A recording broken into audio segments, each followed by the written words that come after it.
मन के विचारों को कैसे बदला जा सकता है। मन एक फैक्ट्री की तरह है, सोचना कभी बंद नहीं करता है। केवल हम अपनी थॉट्स को ट्रांसफॉर्म कर सकता है नेगेटिविटी से पॉजिटिविटी की तरफ।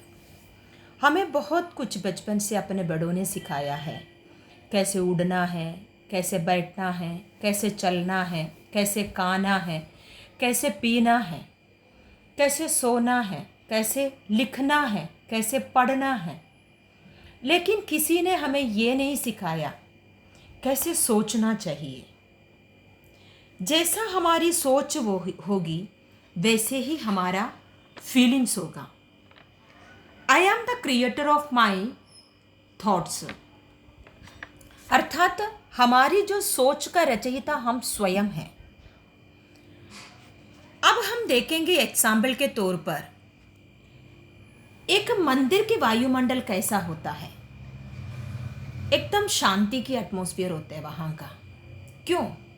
क्योंकि वहाँ कोई भी भक्त जब पहुँचता है उस स्थान पर वो कभी भी नकारात्मकता को नहीं लेकर आते। उनके मन में कोई नकारात्मक थॉट्स नहीं चलता है, इसलिए वहाँ का वायुमंडल शांति का है। सेम अगर ऐसा है, हम एक हॉस्पिटल में पहुँचे, वहाँ का वायुमंडल कैसा होता है? दुख का, दर्द का, रोने का, उदासी का, मायूसी का। क्यों? क्योंकि वहाँ जितने भी आत्मा हैं उन सबके मन में क्या चल रहा होता है। किसी को दर्द हो रहा होता है, किसी ने किसी को खोया हुआ होता है, उसकी दर्द में वो तड़प रहा होता है। उस हिसाब से वहाँ का वायुमंडल भी चेंज हो जाता है। सेम अब जानेंगे हम अगर एक शॉपिंग मॉल में जाते हैं, वहाँ का वायुमंडल कैसा होता है। वहाँ का वायुमंडल बहुत खुशी का, उमंग और उत्साह का होता है। क्योंकि वहाँ पे कोई भी पहुँच रहा होता है, उनको पता है कुछ ना कुछ नया चीज़ देखने के लिए मिलेगा, कुछ ना कुछ नया चीज़ हमें खरीदने के लिए भी मिलेगा। उनके अंदर खुशी होता है, इसलिए वहाँ के वायुमंडल एकदम खुशी की होता है। अब आप चेक करके देखो हमारे घर के वायुमंडल कैसा है। क्योंकि हमारे घर के वायुमंडल का रचयिता कौन है? हम स्वयं हैं। आपने जो सोचा उस घर में रहते हुए, ऐसे ही उस घर की वायुमंडल होगा। हमारे मन को हम स्वयं ही बदला जा सकता है और कोई नहीं बदल सकता। हमारे मन को बदलने की कोई टेक्निक आउटसाइड में नहीं है, बाहर की दुनिया में नहीं है, हमारा ही अंदर है वो।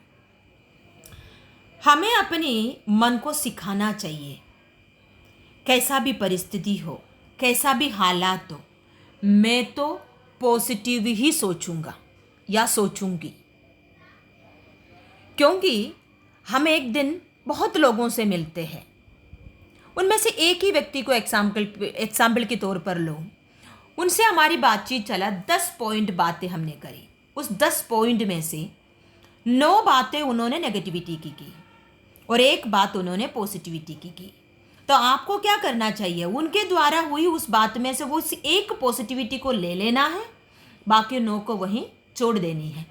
अर्थात हमें अपने साथ एक व्रत रखना चाहिए। मेरे मन जो कुछ ऑब्जर्व करेगा वो पॉजिटिव को ही ऑब्जर्व करेंगे, और मेरा मन द्वारा मैं जो कुछ भी क्रिएट करूँगा वो भी मैं पॉजिटिव ही क्रिएट करूँगी या करूँगा। हमारे साथ हमें खुद अटेंशन दे करके अपने मन को हम स्वयं बदला जा सकता है, और किसी के पास इतनी ताकत नहीं है जो हमारे मन को बदल दे। धन्यवाद।